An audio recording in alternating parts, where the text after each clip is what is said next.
Hugues et fraternité tout le monde. Petite vidéo sur la flemme. Dans un gros état de flemme. J'ai la flemme depuis 3-4 jours je crois. Elle veut pas partir.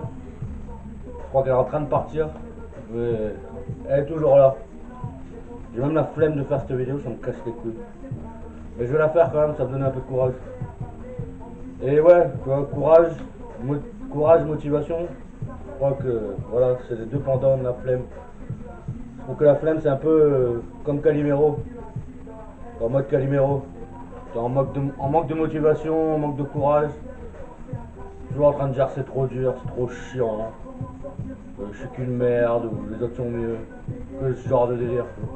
Même si tu le dis pas à voix haute, au fond de toi il y a une petite voix qui pense ça. Enfin moi en tout cas c'est comme ça. Et voilà. Voir qu'est-ce qui m'a mis dans la flemme, je sais pas. Déjà j'ai le luxe en ce moment d'avoir la flemme. Vu que je suis dans une maison à la campagne pendant un mois là, vu que je cours tout le temps, dès que j'ai l'occasion de me poser mon cul, j'ai un vieux réflexe, bah, je le pose. Et voilà, envie de rien foutre. Même alors qu'en ce moment je suis en train de faire un sketch et que j'ai toujours envie de faire ça, alors faut que je bosse. Et voilà. Je voulais surtout parler de comment elle est partie cette flemme. Parce qu'elle part petit à petit là.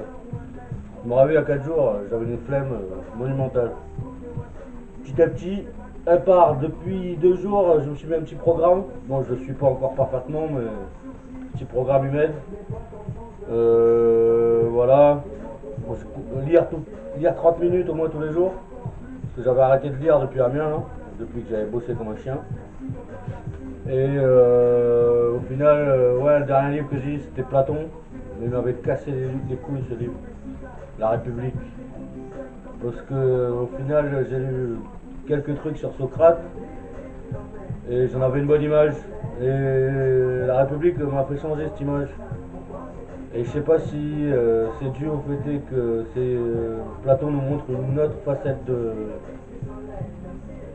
de Socrate, ou qui est réelle, qui était réelle, ou si c'est sa vision de Socrate. Je pense plus que c'est sa vision de Socrate qui était comme ça. Parce que moi je le vois pas comme ça du tout, mais bon après, c'est ma vision des choses. Ouais, parce que dans Platon déjà, dans la République, il y a trop de trucs où je suis pas d'accord. En fait, ils vont de conclusion en conclusion, et quand il y a une conclusion fausse, il y a tout qui va en couille. Et vu que j'étais pas d'accord sur une de conclusion du début, ben après ça part en couille. Parce que Platon, Socrate aussi, ils sont vachement élitistes. En mode les élites, nique ta mère les élites. Et moi c'est pas mon délire du tout. Bon, je l'ai lu ce putain de livre pour voir un peu comment ces gens-là pensaient. Mais c'est pas du tout mon délire. Mais je l'ai quand même lu. Mais là-dedans, ce qui m'avait posé problème, c'est dans les autres livres, même de l'apologie de Socrate, et il y en avait un autre que j'ai lu, je sais plus lequel. On voit pas Socrate comme ça, on voit Socrate comme quelqu'un d'ouvert, qui aime le dialogue. Il le dit, je suis pas sûr qu'il le pense. Alors, à la base, je pensais qu'il le pensait. Mais Socrate, il pense pas à détenir la solution tout seul. Il pense que la solution, on va la trouver à plusieurs. En discutant, on trouvera une solution à n'importe quel problème d'ailleurs. Et dans la République, on voit plus un côté calculateur et sournois. Ce qu'on lui reproche souvent Il y a plein de gens qui le reprochent à cette époque-là d'ailleurs. Du coup, je sais pas si c'est vrai ou c'est pas vrai. Et qu'au final, tu calcules qu'il pose ses questions d'une manière très orientée. J'ai pas d'exemple là sous la main, mais quand il pose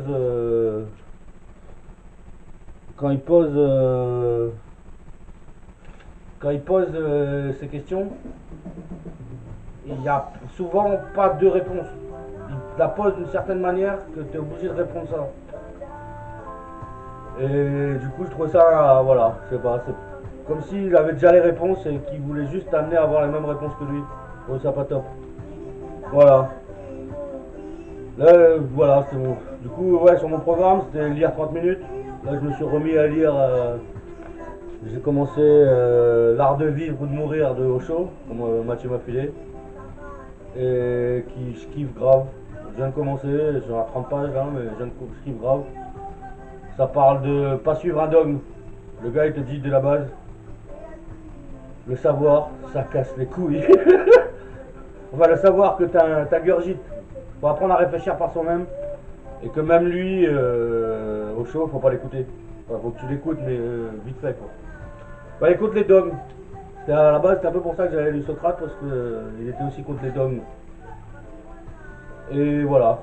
Du coup, que j'en reviens à mon petit programme. Mon petit programme, c'est lire 30 minutes, m'occuper de ma chienne pendant au moins 1 heure, répéter 10 à 15 fois par jour, me poser 30 minutes pour réfléchir un peu, en mode méditation, même si, voilà.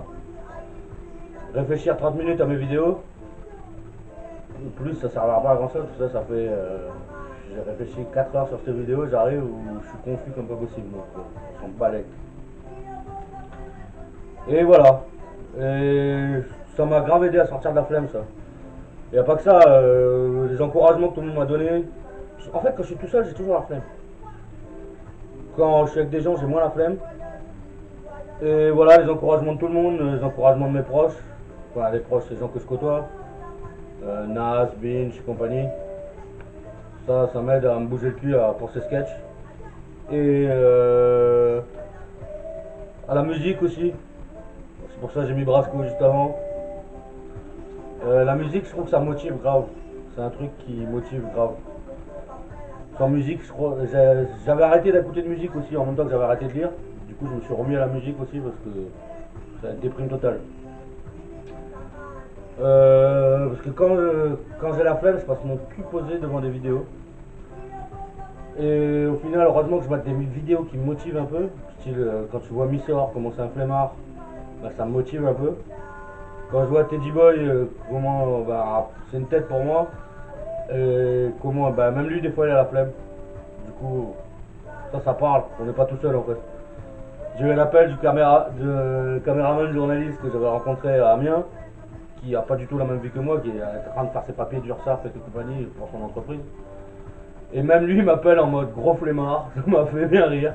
Au final, il n'y a pas que les gens que je côtoie qui ont la flemme. On est tous un peu pareils, je pense. Voilà.